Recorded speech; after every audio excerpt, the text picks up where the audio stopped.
Hi, members and patrons. Right, so I'm going to do a requested mystery chart. So obviously somebody knows what this is. All I'm going to say is pretty current, that's all. So this entity then, it is ruled by Venus, very glamorous, and Venus in its, well, let's see. Oh, wow, I've just noticed, God, the dignities. The dignities of this chart are off the charts, actually. I've not seen a chart recently. I don't know. I mean, I don't know if there's charts that are stronger than this, but look, you know, the moon is, where's the moon? The moon in Cancer. So extremely dignified, conjunct the IC. So this has great roots, great inheritance there. That's a big clue.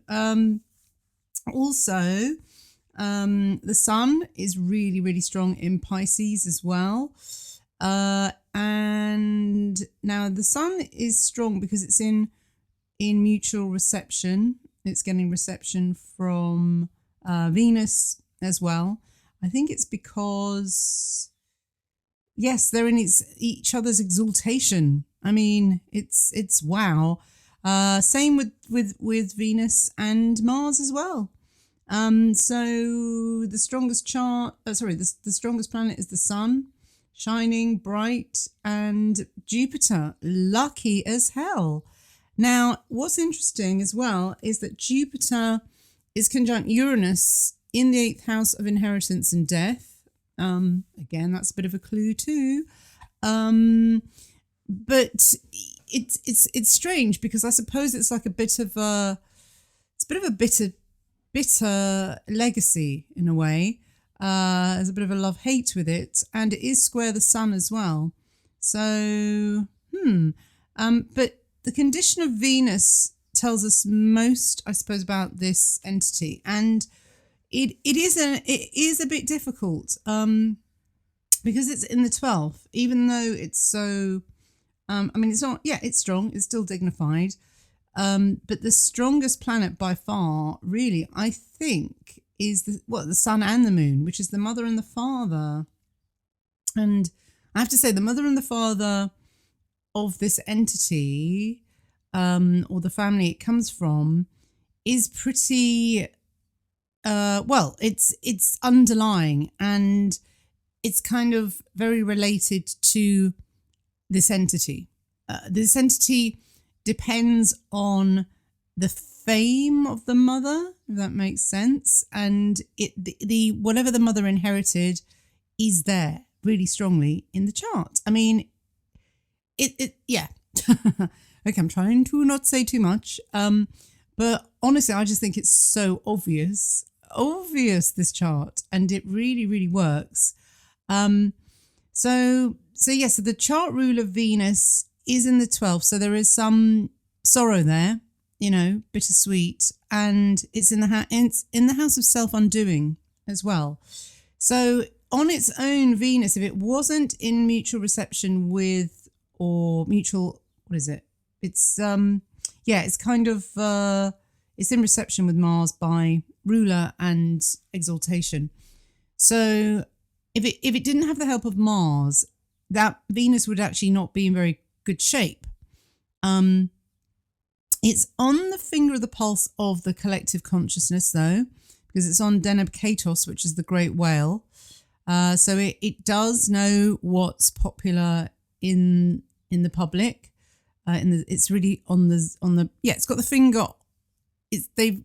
It's the entity has got its finger on the pulse of the Zeitgeist, I guess. Now, but without Mars, let's see, Mars is what's helping it, and Mars is in the 11th house of hopes and wishes. Again, it's luck.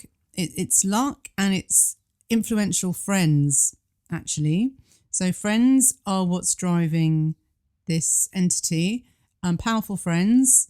But also when you see this, you see that Mars and Venus are in this T-square with deceptive Neptune, also in that 8th house of inheritance and death as well. So there is a mystery. That's a conspiracy Oh my God, that's such a conspiracy accent, I guess. Yep. And it's also Neptune conjunct the South Node as well.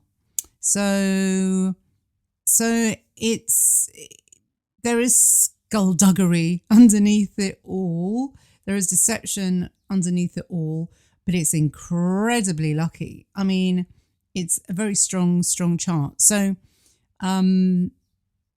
what else can I say without revealing too much? Let's see some of the stars. So, yes, this moon again. It's so important. This moon is on Procyon, which is the announcer star. So the media really big for this entity. And the midheaven. What about the midheaven? Well, the midheaven. Interesting, because the midheaven, which is the face of this entity, you know, how it's seen in the public domain, is having a Pluto transit. I think it's absolutely now. It kind of is. Yeah, I'm just looking at the transits. So, I mean, with the Pluto transit, it's make or break, and it can be resurrection, but it could be, I guess the role for this entity is going to go through a massive change, and for better or worse. And I don't know. It could be very destructive. It could be the big nuke that nukes everything. It could give it incredible power, this entity. But wow, I mean, this is what makes me think astrology really is something now. Because I've been up and down with astrology, I have to say. And after the American election, I was just thinking, nah, I don't know if it even works. But then I look at this and I think, well, you know, it makes me think, well, yeah, it does. It damn well does work.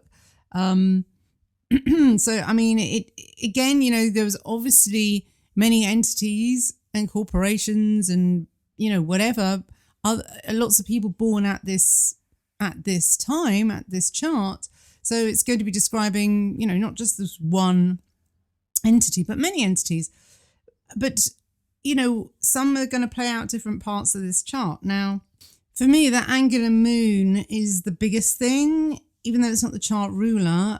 Now it rules the third house of communications. So, you know, media is going to do really well, and it's going to do really well in the media because of the inheritance behind it, and the matriarch, and because of nostalgia and history and what history's had to say, and also the North Node is also in this chart as well. So. And the nodes are square this Venus. So this was absolutely destined to be, and it's going to have repercussions forevermore. This isn't something that's going to go away, I don't think. And this is going to open a huge can of worms. Now, the descendant is interesting as well because it is on the fixed star. Where is it? Zuban El Janubi, which is the scale of loss. So there is loss there again. Saturn's also in the 7th house. Now, in traditional astrology, that's not fortunate. But the Saturn, interestingly, retrograde, trine the sun. It's weird. It's like a supporting sorrow, like the sorrow is kind of what's fueling this. And it also makes a grand trine with the North Node as well. So it's a very complex chart. Lots of indicators of what I know of this entity that just make me, that I think are quite, you know, mind-blowing really. Also, the most elevated planet is Ceres, which is also loss, sorrow, abduction. It's Persephone. I mean, it's the poppies. And I'm just thinking of, again, can't give it away, but there have been recent pictures involving poppies. with this entity as well. Wow. Okay, so I think I'm going to leave it at that. I think this is a really easy one to get. So the first person to get this needs to email me privately. Don't put it in the comments. And if you can find the email address as well. I'm not going to give it directly here because I don't want loads of spam. But it's on the chart. It's on my website. So you have to go to the website and then find the email, and then the first one that comes up with who this is, then they will win 3 months free subscription. Okay, then. Thanks for listening. Bye-bye.